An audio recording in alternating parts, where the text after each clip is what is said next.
had all 18 songs, the names, the titles, what they sounded. I could almost sing the album to myself in my head.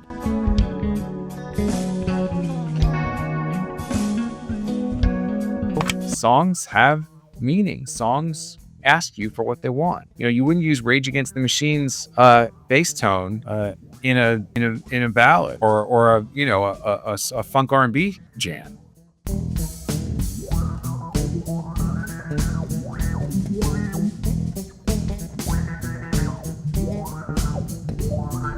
Bryan Beller, welcome to the Rhinestone Podcast. How are you doing, my friend? Good. I doubt I can live up to that introduction, but I'll do my best. No worries. So, Bryan, I actually met you probably about 15 years ago now. You did a clinic at Roberts Music Institute in Bellevue, Washington. I remember it. And I pestered you with so many questions. I don't know if you remember. My hair's a lot longer now than it was then. I don't remember that. I just remember the Bellevue. I remember the clinics there because they're right close to Mike Lowell headquarters. They are. They're almost right across the street. Yeah, that's why I remember that one. I bugged you specifically about how to make a career in music. And it's crazy now that almost 15 years later, I'm here talking about the same things with you. Well, it's interesting because in 2009, even though I had a reputation, I didn't have much of a career in music. I was really living pretty hand to mouth. And I had only gone back to being a full-time musician 4 years before. And I hadn't really put it all together yet, even though I was doing Steve Vai and Dethklok at the time. None of it actually added up to a livable wage. Let's just say that. And I've been fortunate since then. Yeah. And so one of the things you did at that clinic is you said, hey, I want you to sign up for my newsletter. And I post it all the time. And I followed your newsletter religiously. I never interacted with you or sent anything back, but it was one of those things where when you would post those newsletters, it was always like a real pleasant surprise because you were doing the gigs that I kind of always wanted. Like I'm a guitar player, so playing with Joe Satriani and Steve Vai was such a cool thing. And so I did a little bit more digging, and I didn't realize this, but you've been writing about your music career online for almost 30 years at this point, since about 1995. Yeah, I mean, how old are you? I'm 32. Okay. Wow. Okay. So I'm 54. So that means I was 24 in 1995. I think that 1994 was the first year that people were really putting things on the web. Unless you were a super nerd before then, maybe you were getting up there with message boards. But late 94 was when it was like just starting. And 95, there were some people who were publishing web journals, as we called them back then. This is pre-blog. And I had always wanted to be a writer. I'm not like I haven't read like a bunch of novels, but I read a lot of newspaper columns. I wanted to be a columnist. And there wasn't really an avenue for me to do that, except there's this website where you could just put anything you want. And who's ever going to read it anyway? I mean, I look back on some of the stuff I wrote up there, you would never write the things that I wrote online back then, like with the actual audience watching. I was really writing edgy stuff. But I was writing about my own career. And yeah, I didn't realize it was the very, very beginning of this entire way of life. Of course, none of us did. How would you say that writing has affected your music career? Because I think one of the things that's really fascinating is I went back and found some of those newsletters, including I found one where you announced the Aristocrats project, which is fascinating because you were kind of just like, hey, I just started this new thing. I'm not, it's really cool. We're really liking it. We haven't made any music yet, but it just did this gig and it's awesome. It's really cool if you haven't. And so I guess my is like, even if it's like a looking back sort of a way, how do you think that writing has affected your music journey? Well, the writing showed up in a couple of different ways. First of all, I actually got to do real writing, published writing for Bass Player magazine, starting in the late 90s. They saw some of this stuff. So the stuff I was writing online, which was just free form, here's what's going on in my life and here's how I feel about X. The people who were running Bass Player magazine, which was a real magazine at the time, of course, it was the late 90s, they asked me if I wanted to do a column. And I was like over the moon because they'd written a couple articles about me in there. But I always wanted to write. And they were like, how would you like the back page? Just write kind of like anything you want, just as long as it's kind of about bass. it was absolute heaven. And I did it for a year and a half. I did 18 issues, and that was really fun. And a lot of people, more people than I realized, read those columns. Now I still run into people who read those original columns, but after that ran its course, I started interviewing people and started writing articles for the magazine. And the writing allowed me to meet all sorts of people and interview all sorts of people I never would have just met if I was like trying to network them or something like that. Going from Christian McBride, was on the cover, jazz guy. When would I ever run into him? He's not really in my circle. Chris Wolstenholme from Muse. I don't get to talk to people like that, unless you're press or you're friends of the band or something.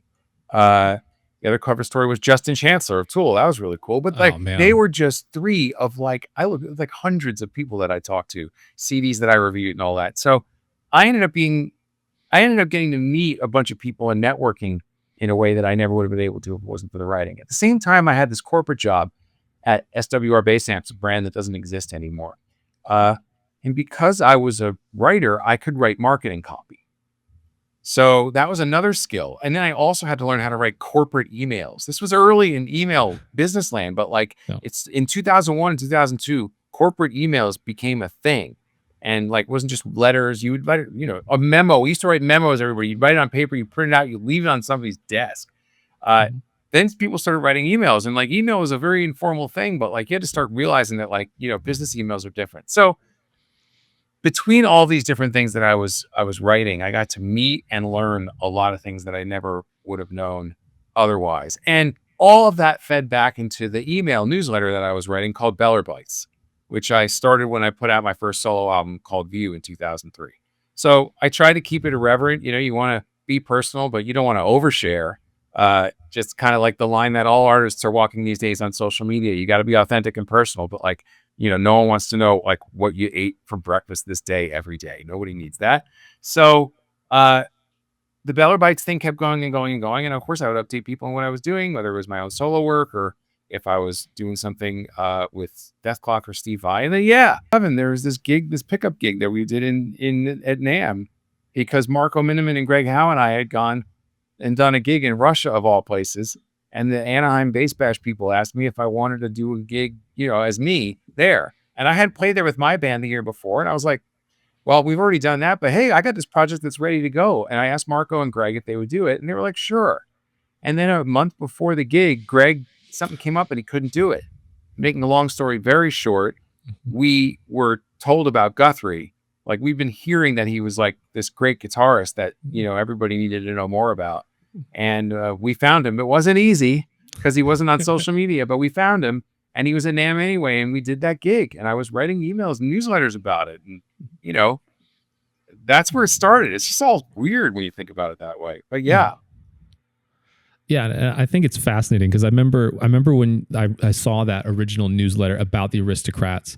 I wasn't familiar with Guthrie at all, but I was very familiar with Marco Minnemann because he was in Paul Gilbert had done a DVD where Marco was the drummer, and they played this really viral. It was viral at the time. This was they were all wearing spacesuits, right? Yeah, playing Scarified by Racer X, and it's awesome. It's awesome. And Marco a lot of people saw that video. Oh man, and Marco's just a machine. And literally, Paul Gilbert's like, "Take it away, Marco!" And I was like, and so I had no idea who Guthrie was, and I remember thinking oh man, Bryan Beller's just gonna get to play with one of the coolest drummers ever. That's a cool thing. And then all of a sudden, the music started coming out, and it was just this oh my gosh, this is so refreshing in the fusion world. I was supposed to be the guy that knew all the guitarists even back then, Steve Vai, Joe Satriani, Mike Keneally, whatever. And I remember someone was like, you got to check out this video of Guthrie Govan. And I was like, who's that?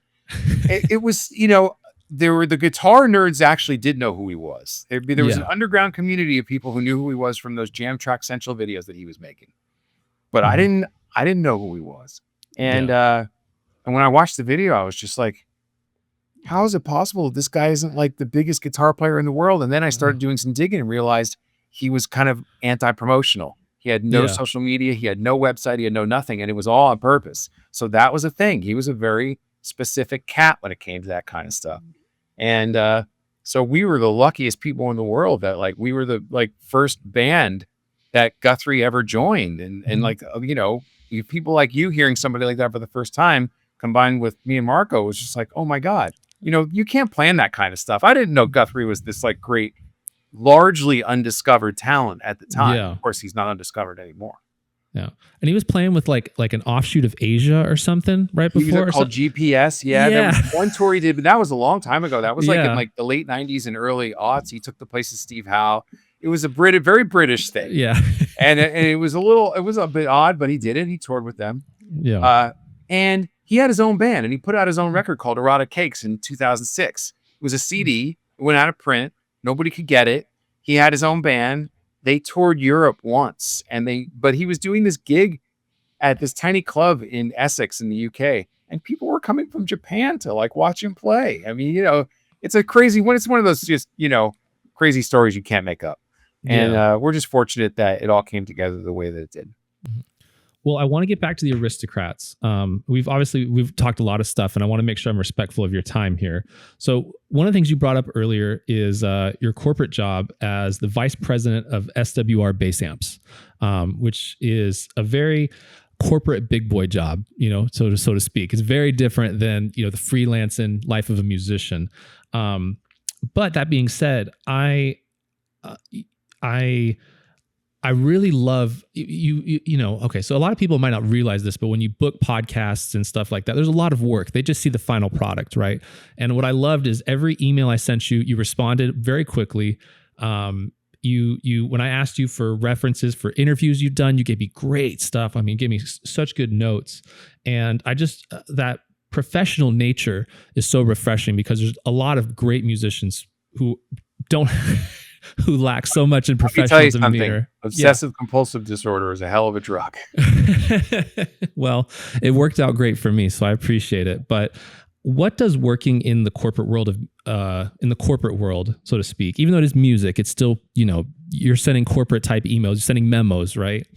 What did that teach you about being a professional freelance musician? Are there things there's skill sets that you learned from being in that corporate world that you were able to bring to being a musician? In some ways, it's like you're just playing a completely different game.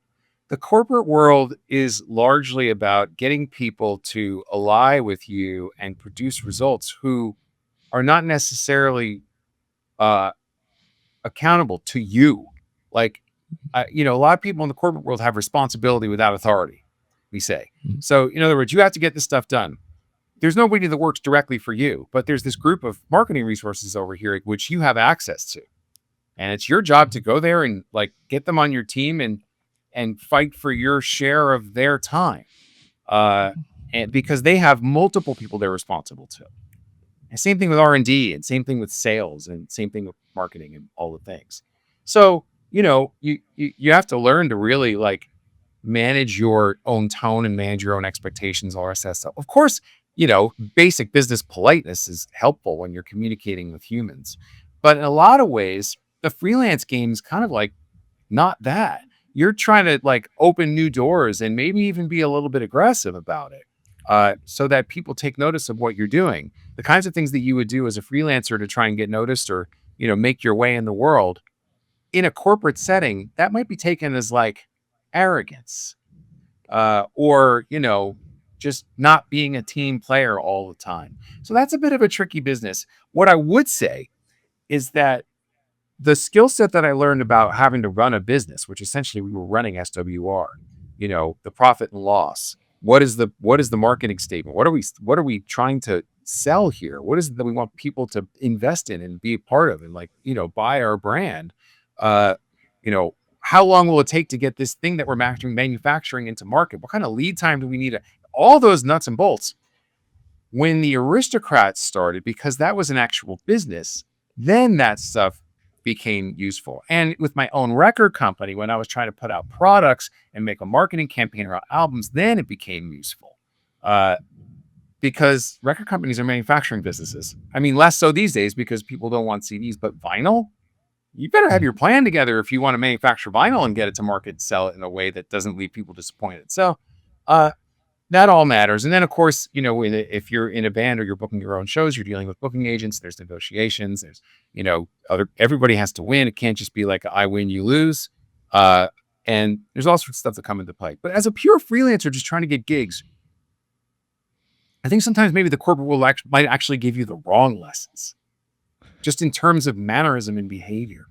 The things Mhm. that will allow you to succeed in the corporate world might not get you far enough if you're just out there on your own. What kind of things? Well, just the knowing that sometimes you just can't go too fast when you're in the corporate world and you've got all these other people and everybody has their own agendas and you got to kind of manage your way into other people's worlds and make it all fit. You got to be aggressive about advocating for your interests, but not so much that you make enemies instead of allies inside the company. Now, you could say that those lessons transfer over to, like, when you're a freelancer too, but it's not really the same thing. When you're a freelancer, you're out there trying to get people to notice you. And sometimes the extra step, it's easy to kind of like get into a game of like, oh, I don't want to be too aggressive. I don't want to send this other email. I don't want to make this extra call. Da, da, da, da. And in a corporate environment, that might be right.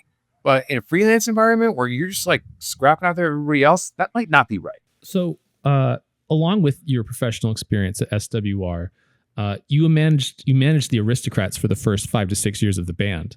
How did you take that band from a completely unknown new artist into a viable touring act? Well, you're giving me much more of the credit than I deserve. I didn't take anybody anywhere. I remember my motto at the time was, I just don't want to screw this up, because it was clear that people wanted what we had.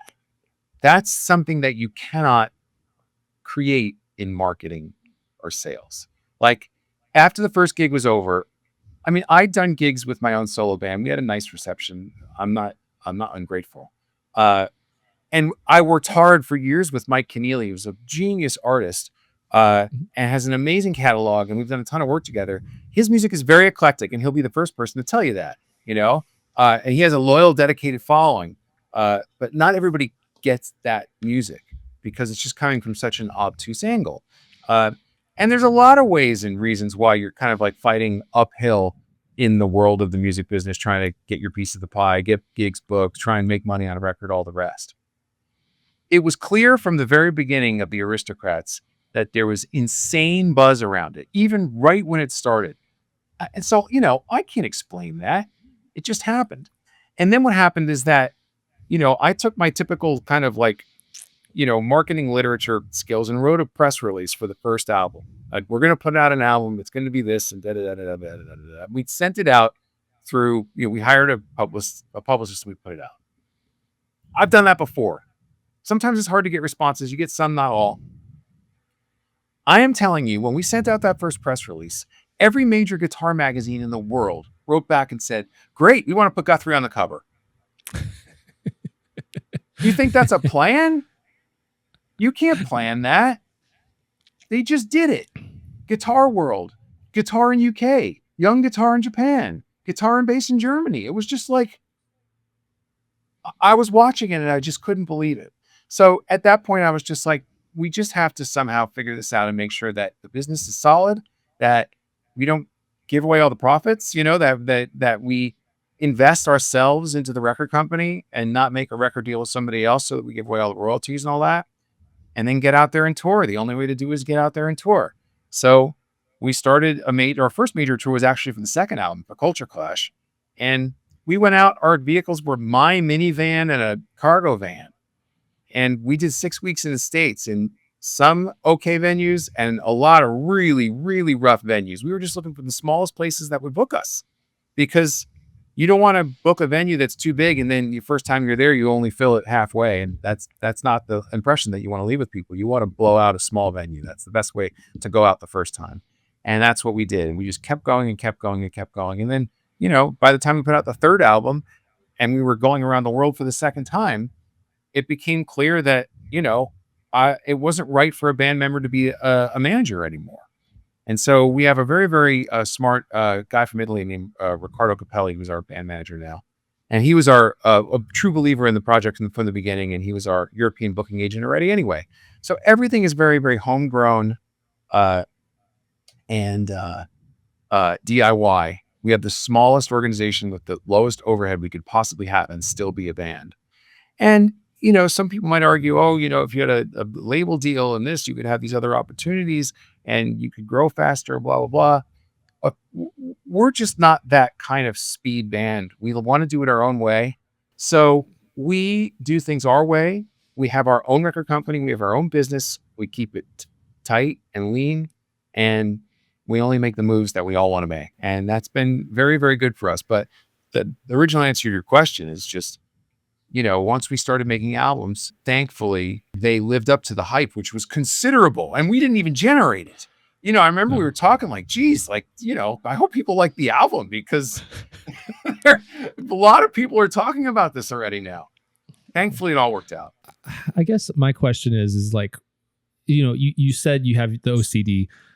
I can't imagine that was an easy decision for you to give up the managing thing. What was the signs for you that it was time to step away from managing the band? It was just time, it was just taking up. The thing is, I remember someone once said to that the rule of thumb of an artist needs a manager, or not. You don't even need a manager unless the offers that you're getting are so numerous that they're stacked up so high that you can't respond to them all yourself as an artist. And it was somewhere around the Tres Caballeros time where everything that was going on was starting to become just too much for a band member to cleanly manage.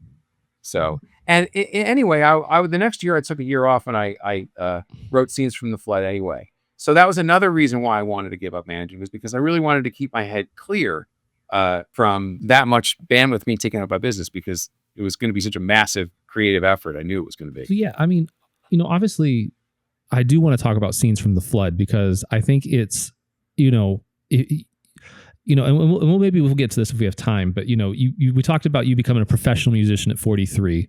And from the time you became a professional musician all the way until you did Scenes from the Flood, you were touring religiously, recording album tour, sessions, things like that. When did you know it was the time to stop everything and make this epic record? I mean, 88 minutes is that you can't just have that on shuffle for a run. Like, you have to literally sit down with this record and process it all, because it is a lot of stuff. It's great, and I really do like it. But how did you get to the point where you knew, like, I've got to take a year off and make a record? Well, I was touring almost constantly from 2013 to 2016. Those 4 years, the only stops were just to make records. We recorded Joe Satriani, Shockwave, Supernova in early 2015. Also, Tres Caballeros was recorded then. We recorded Culture Clash in early 2013. And then we started touring in the summer. It was Joe Satriani and the Aristocrats back to back to back to back, and just went for 4 years, almost no stops. So I was kind of burning out anyway, and realized that I needed a mental health break, just because it was just so much travel. But also, all the while I was out there, the ideas for the album were popping up into my head. I had to keep writing them down, saying them in a voice memo with the iPhone and all the rest. And it was just bursting by the end of 2016. I had all 18 songs, the names, the titles, what they sounded. I could almost sing the album to myself in my head, even before I made the first demo. That's how fully realized it was, because of all the time that I had away from making solo albums. So it really wasn't a matter of how did I know? It was I had to. Was it always the plan to have a double album from the get-go? Yep. Was it just, no, it was a double album is crazy. I know. I'll never do it again. That's the kind of thing that you do once. I feel like a lot of big band, listen, I'm not comparing myself to these big acts, but even the big acts like Pink Floyd and Nine Inch Nails, who were very, very influential on this, who both put out huge double albums, The Wall and The Fragile. They only did it once, right? Mm-hmm. I don't know a band that's made 2 double albums. Two double albums? I don't think so. Well, even Yes didn't do that. Yeah, the only one I can think of is The Clash, because The Clash did London Calling and they did Sandinista. Well, Sandinista is a triple album technically. I didn't know that. But yeah. So I knew when I started thinking about it that I wanted it to act like a classic double album with 4 vinyl sides. Okay. Because I was trying to make it feel like The Wall and The Fragile are Nine Inch Nails, and at some level Tales from Topographic Oceans, I guess. No. And those weren't the only inspirations, but those were the double album inspirations. And it was just a lot of material, and there was no way I was going to be able to say it in 40 minutes. That's how I felt. What was your compositional process like? Because you mentioned that you were singing voice notes and things like that. Like, how did you end up, I guess, like, obviously you said you had like voice memos and things like that, but how did you take that? I guess walk me through how that went from voice memo to final project, like final. Well, I had a lot of voice memos when I finally started sitting down and demo this thing. Like I had verses, bridges, refrains, licks, riffs. Then the drums are going to do this, blah, blah, blah. I mean, it was weird. So then I just sat down with Pro Tools and, Superior Drummer, not the most recent version, even back then, and just started hacking it out. I'm not a real guitarist, but I can do it on a demo, a few notes at a time.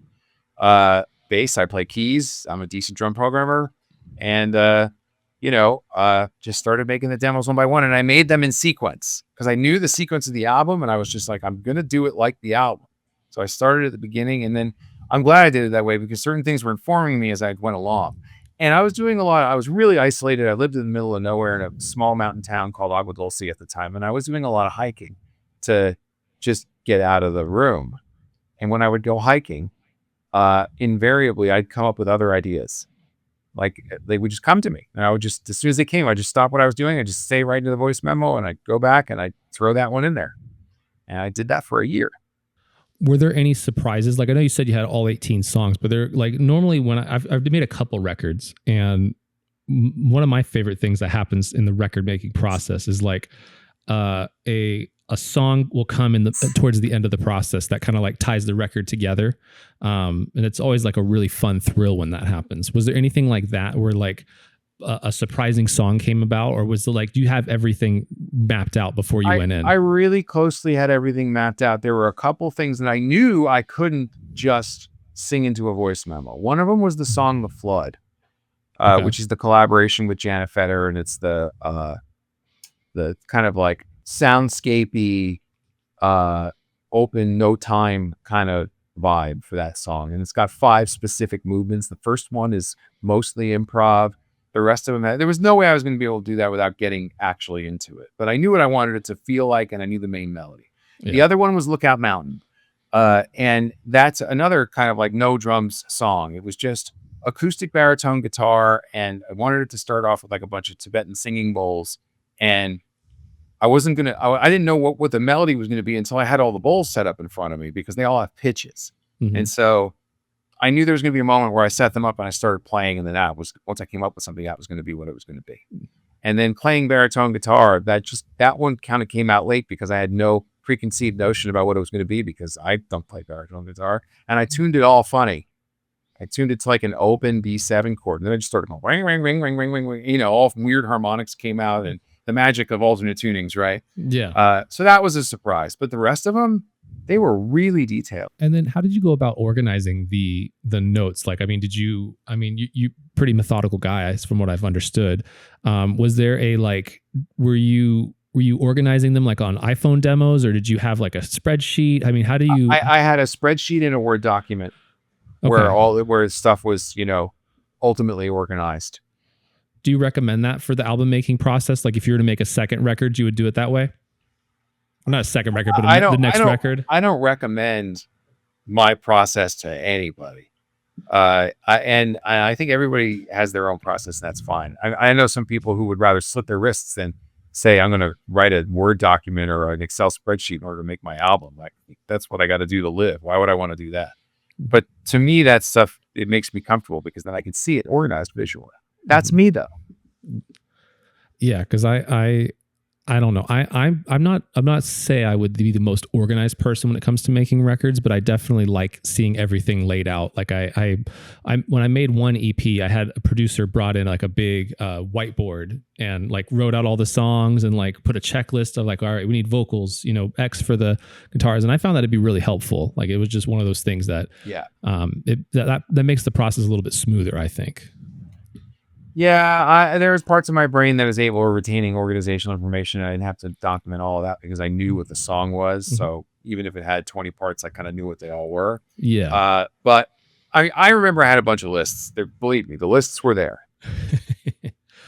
So speaking of your music and all the different touring stuff, one of the things I absolutely love about your playing, and I even noticed this the first time I saw you at Robert's Music Institute, is you just always have the perfect rock bass tone for any project you're in. Like it just, whether it's, you know, the speed metal of Dethklok, whether it's, you know, kind of like instrumental classic rock vibe of Joe Satriani, the mind weirdness of Beer for Dolphins and stuff like that. You just have this, I feel like every time I listen to you, but it's not in a way where you're like Jaco Pastorius, where it's like, oh, I know it's Jaco playing, right? Like your bass tone always fits whatever you're doing. I'm a guitar player, but I do play bass sometimes and track things. How do you approach bass tone, and what are some methods of getting a better bass tone for, say, somebody who's, you know, maybe I don't want to turn this into a gear podcast, but necessarily like how do you approach getting better bass tone, or how would you advise someone like me to get a better bass tone? Well, it's very hard for people who haven't gone deep down this journey, but I think the key is, and this is nerdy, so again, we don't want to turn this into a gear podcast. Yeah. The key is high gain monitoring. If you have a lot of headroom in whatever you're using to amplify you're playing, a lot, then you will have extreme dynamic sensitivity with your right hand attack. And that's the whole game. The softer you play, the more the note blooms. But that doesn't mean you want to play soft all the time. But even when you play harder, you don't want to kill the string and just take all the resonation out of the note. If you're playing because, and this is a thing that happens with bassists, if you're playing because you can't hear yourself quite well enough and you start playing harder, that's when you just lost the plot. Live, that happens a lot, even in the studio, because a lot of times in the studio, you don't have a bass amp. It's just headphones and it sounds kind of weak and plinky. So then you start going clink, clink, clink, you start playing and want to get more out of it. But like, there's nothing more there. You just need a really, really high gain. The bass needs to be really, really loud while you're tracking compared to the rest of the instruments. And then you play lightly and make sure it's a balance so you can still hear other things.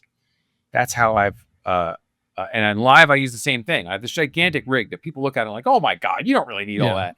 410 and 2,000 watt heads. And the sound man sees me bring that in. Roadie. Like, oh, no. But like, you have no idea how lightly I'm playing that thing. And then, you know, I dig in a couple times, and then what does is that when I dig in, it gives that little punch, like it's like a little bit of a kick drum, but like, boom, boom, like, but if I'm playing really light, it's just a really, really clean, nice note. So headroom is everything when it comes to that stuff. And then when it comes to actual tone, bright, dark, distorted, clean, whatever, you know, the song will always tell you what to do. That's how I've thought about it for a long time. You know, songs have meaning. Songs ask you for what they want. You know, you wouldn't use Rage Against the Machine's bass tone in a ballad or a, you know, a funk R&B jam. You just wouldn't. So I feel like that, you know, those lessons are kind of universal. And every once in a while, you know, now if you're on a gig for long enough, you learn something about the guy that you're playing with. Like, this is interesting. I have this, you know, this Mike Lowell Modern 5 bass. It's a bright, active jazz bass. It's red. A lot of people see me play with it. I play with it on Steve Vai's DVD. Yeah. That's the one you have in Where the Wild Things Are, right? That's right. Yeah. And I started using that gig with Joe. That bass with Joe Satriani. And after the first tour, I just noticed that I was using two different basses. The Sunburst, which was like a PJ passive, a really dark, warm sound. Always felt good when I picked that one up on stage. And then when I picked up the red one, my favorite bass, it always felt like clangy and weird and like it wasn't jiving with what was going on. So in the production rehearsals for the second tour, I said, Joe, we're going to do this whole thing again, another 100 shows. I'd like to try and experiment with you. I'd like to play these two basses with your basic lead sound, you know, or your basic full gain, you know, rhythm sound, fully distorted, and tell me what you think. I played the red bass with his thing, and then I picked up, at the time it was a Spectre, which had EMG pickups. It's a much kind of smoother with a glassier top end, a more kind of compressy sound. Still rock, but in a smoother kind of way. And it was clear to me that the Spectre and those EMGs was just a much better fit for his sound. And so I just played it both for him, but I didn't want to like just change instruments, and I wanted to make sure that it's his gig, you know. Mhm. And he listened to them both, and he was just like, "Yeah, that red bass, somehow it just gets in the way. There's something about the upper mids," and he was totally right. So I never used that bass again on that gig. Yeah, what you're saying about needing headroom, that reminds me, we had Simon Phillips on, and we were talking to him about recording rock drums. And He has a very, very specific monitoring system. Did he talk about it? Yeah. And on Yeah. top of that, one of the things he said is he will turn the gain up on his preamps just all the way up, and he'll play as light as possible. And it's like, what, to make a rock record? And he's like, yeah, because the thing is you'll get more sound into the microphones. And it's just like, I was like, no, there's no way. Like, he's like, I did it with Toto. I did it with Mike Oldfield. I did it with Michael Schenker. That's the trick. And it's like, and I've tried it multiple times since then, and it's amazing for everything. Yeah, I saw him bring in, and he did a live gig once at a Bethklok concert I helped organize, where it was him and Pino Palladino and Philip Sace. Oh, Jesus. And he brought in his whole monitoring system, the whole huge mixing board, all this separate snake and everything. And everyone was like, "Oh my God, what's that all about?" And he was explaining to somebody else, "This is my personal monitoring system. I get a whole side chain." And I was like the guy in the Sickos meme, like, yes, yes, yes. Because I was like, yes, that's what I would do. If I was a drummer, I'd probably do that. Oh, yeah. Yeah, he did. It was so funny. We did that podcast, I asked him about drum monitors. That was the first thing I asked him about. He went off for 40 minutes, and it was fascinating. It's one of the most watched clips on our podcast. I'm very particular about monitoring, and even when I'm doing a sideman gig, I'm particular about it. Sometimes maybe even a little too particular. But I know that when I can hear myself well, and when the monitoring gain structure is right, I can deliver my very best performance for the artist. So I try not to be compromising about that. What are some tricks you have for monitoring? Because I have heard from multiple people in interviews, and I've heard you say it as well, that monitoring is, you said, like, that's the X factor to a good gig for you. It is everything. For drums, and maybe just in general, you could either do this with just the kick drum or just with your entire monitor mix. Take everything under 100 hertz completely out. Leave that for what's coming from your bass rig. Now, if you're on ears only, you're just using a quad cortex or something, I've never done that on a gig, and I understand that I'm a little bit like behind the times with that. I only have played with rigs behind me.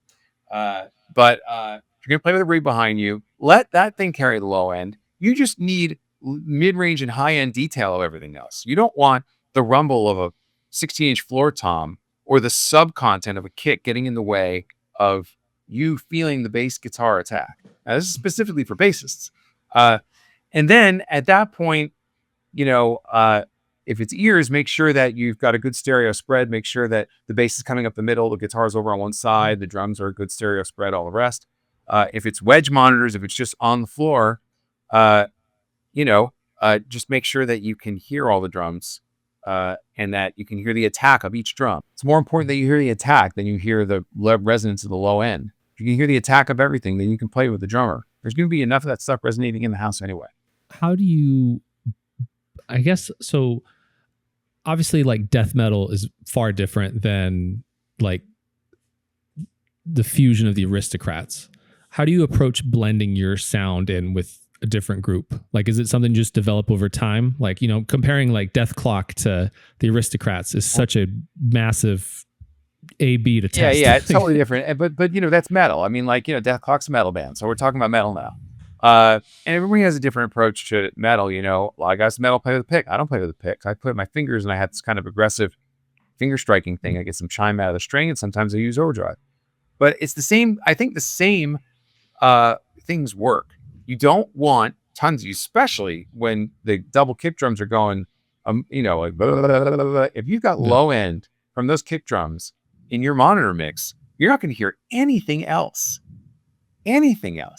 So you've got to manage the low end of the drums in metal in order for you to have a chance as a bass player to be able to get decent monitoring. And then usually metal is two guitarists, split them wide, if you're on ears. And in metal, you're on ears. Yeah. No one wants to be doing metal gigs No. on wedge monitors anymore. God knows how they did that all those years. Yeah. Split the guitars wide, take the low end out of the drums, and Oh, and you know what I do? Here's my little trick. I didn't mention this before. I boost on the bass channel strip 3K, about 5 dB. That gives you extra high end clarity and detail on attack. Some people don't want to hear that in their own. I do, because I want to hear everything. And so ideally, you're in a situation where you can just get that coming to your monitor mix. It doesn't go out to the front of house, because the front of house, they have their own set of requirements and needs depending on where they are. But I found that to be really helpful as a bass player to get clarity. And that's not just for bright sounds either, for warm sounds too. It's like a hack. Plus 5 dB at 3K. Y'all heard it here. Got to do it. So one of the coolest gigs that you have had is playing in Dethklok. I'm a massive Metalocalypse fan. And I have worked in both the music industry and the film industry. I've done various things, and I know the demands of television are insanely high, and I would say they're much higher than most music gigs are. And what makes the Dethklok gig, both the recording. So for example, like I know that Brendan Small was recording like a song per episode. And I know that those turnaround times are so crazy. What makes the work in Dethklok different than, say, like working with Steve Vai or Joe Satriani or Mike Keneally or the Aristocrats? Well, I mean, first of all, just so everybody's clear out there, the television episodes, the music for those, that was completely Brendan. He did that all by himself. The drum programming, the bass, the guitar, everything. So no one was in his loop when he was making the music for the show. It was only about making the albums and going on tour. And so in that way, it really was just like any other band. You make the album, you go on tour. It's probably good that we weren't in the middle of those loops. Brendan told me some stories about what it was like trying to hit deadlines with his animation team and the music and video and stuff getting kicked back and forth. It sounded like a nightmare. But, obviously the end result was great. So yeah, every artist is different. Brendan's no different. Everybody has their own speed and style and vibe. And Dethklok was great. It was super fun. And of course, the whole thing is meant not to be taken seriously. So there you go. Yeah. How do you choose gigs? Because I'm really fascinated by this because, 12-year-old guitar player me would salivate at the gigs you've had. Like you've had some really cool gigs. And I guess my question is, how do you choose the projects to be involved in? And then the flip side of this is, how do you say no to projects you don't want to be involved in? I feel like sometimes, the gigs choose you. It's funny how that works. When I was at Berklee College of Music, I played fusion and all the rest of that stuff, but I wasn't a shred guy.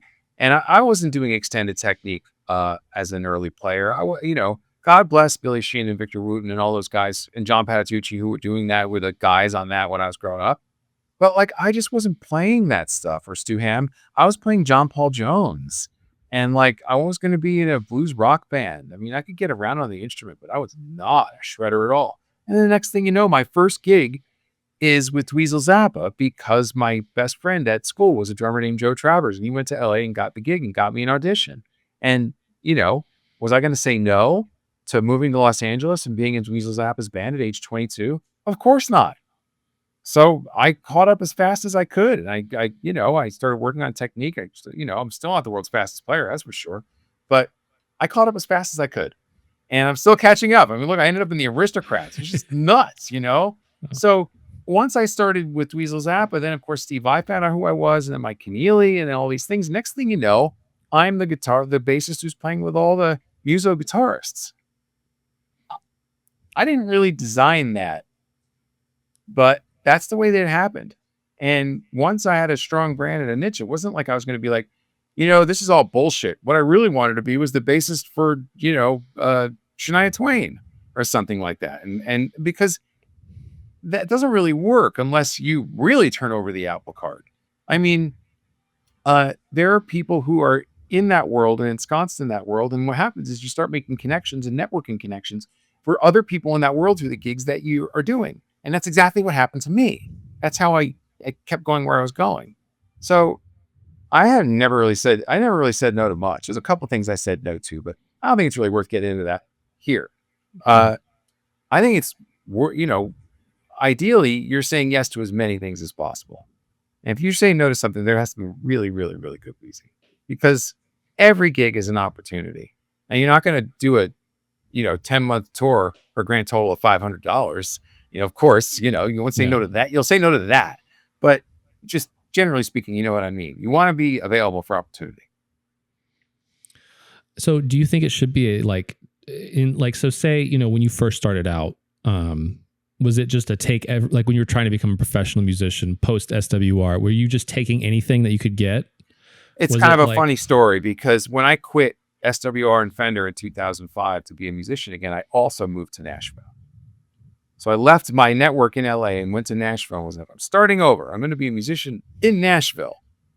And I had a personal reason for doing that. But Nashville is a professional town. I can make it work there.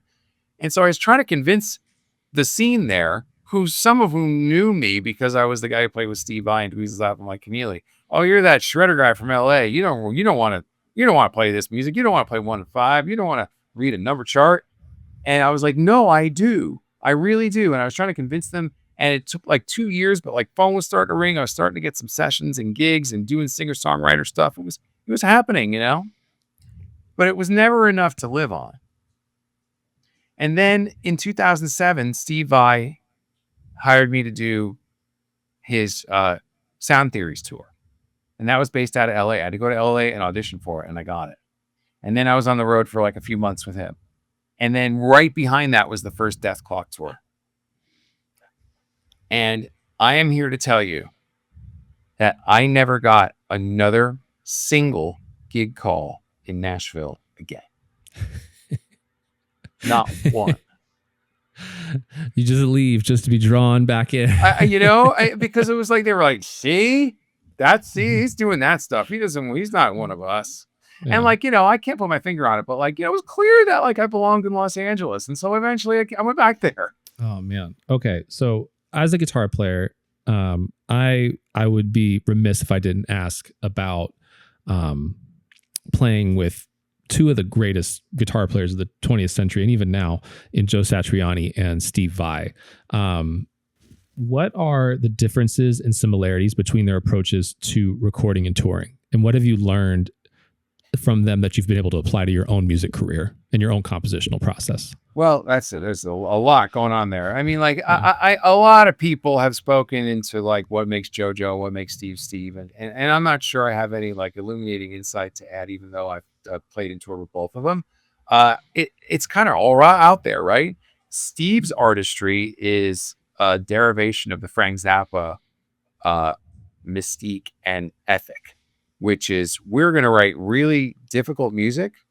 We're going to walk the high wire. We're going to do the impossible, and we're going to execute it flawlessly, and it's going to be amazing, And that was a big part of what Frank Zappa's band was doing. They were doing all this insane technical playing, and they were doing it with a wink and a nod, while someone was naked on stage or something, or whatever it happened to be.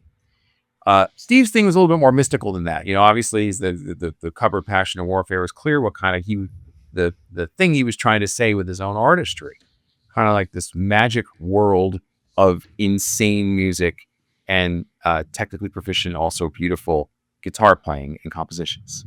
And so with him, it was really about fulfilling his vision, making it accurate, playing the part exactly the way that he wanted it. And there were moments where we could improvise, but not that many. They were really small, specific moments in the show. Other than that, it was here's the script. Some parts we can jam out, but mostly you just got to nail this script, and it is not an easy script. And make sure that you do it the right way so that I can get up here and do something that's twice as hard as what you're doing. That's the Steve Vai thing. Joe is very different. Joe is, his compositions seem simpler on the surface, and they are less dense for sure. But Joe is more focused on simpler melodies and simpler song structures that can connect on a deeply emotional level. Not that Steve's stuff doesn't connect on an emotional level. That's not what I'm saying. But that's what Joe's going for, is that the whole thing is designed because it comes from him authentically, not because he's trying to be more mainstream or anything. That's just what he believes in. He's a huge Beatles guy. you know? So his compositions, you have to really make sure that you're serving the song and not overplaying, so that the little tiny bits of each carefully constructed melody that he's done can speak as cleanly as they can. And that's the same on stage as it is in the studio. Although in the studio, it's funny, he really believes in the difference between the studio and the live thing. Studio is like, this is the song. It's like old school. Like, we're making a single here. Like, we're making a song. This is the statement of the song. Don't fuck around. That's generally what it is. But when we got on stage, it's like, all right, loosen up, have some fun with it. And don't go crazy, be appropriate. But and then with Joe's gig, there's a lot more jamming. There's a lot more open moments in a Joe show than there are in a Steve show. And they're generally very rootsy, like R&B almost, old school, Hendrix, old rock, and even like classic Motown come into play there.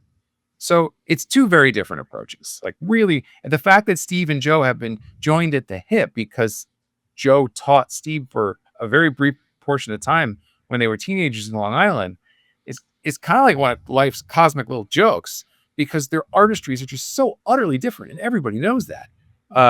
But that's kind of one of the reasons that their story is so compelling, is because here they are. They're not that far apart in age. They both came from the same place. They both wanted to do extraordinary things with their guitar, and look at how different they are. I couldn't agree more. I've heard people lump them in together, and I don't think they're anything alike at all. I think they're so different. Yeah, really, really different. Wow. All right, so Bryan, that is the end of the main portion of the interview. I'm going to ask you a couple quick rapid fire questions, and I'll give you a chance to bump anything you're doing. Sound good? Yeah, we can go for another 10 minutes from now. Okay, perfect. Sounds good. So Bryan, what was the last album that blew your mind?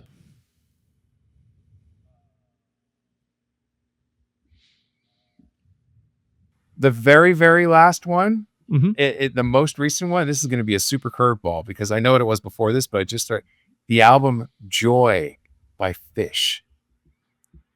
Really? I know. I don't see you as a jam guy at all. I have a funny relationship with the band Fish. I thought, I don't want to spend a million hours on this, but the albums A Picture of Nectar and Rift were just as much prog as they were jam, and they were weird, and they were Zappa, and the compositions were super complicated. You try playing one of those, and I wasn't sure what direction they were going to go in. And then after that, they clearly went in a different direction compositionally and on stage, and they, you can't argue with success.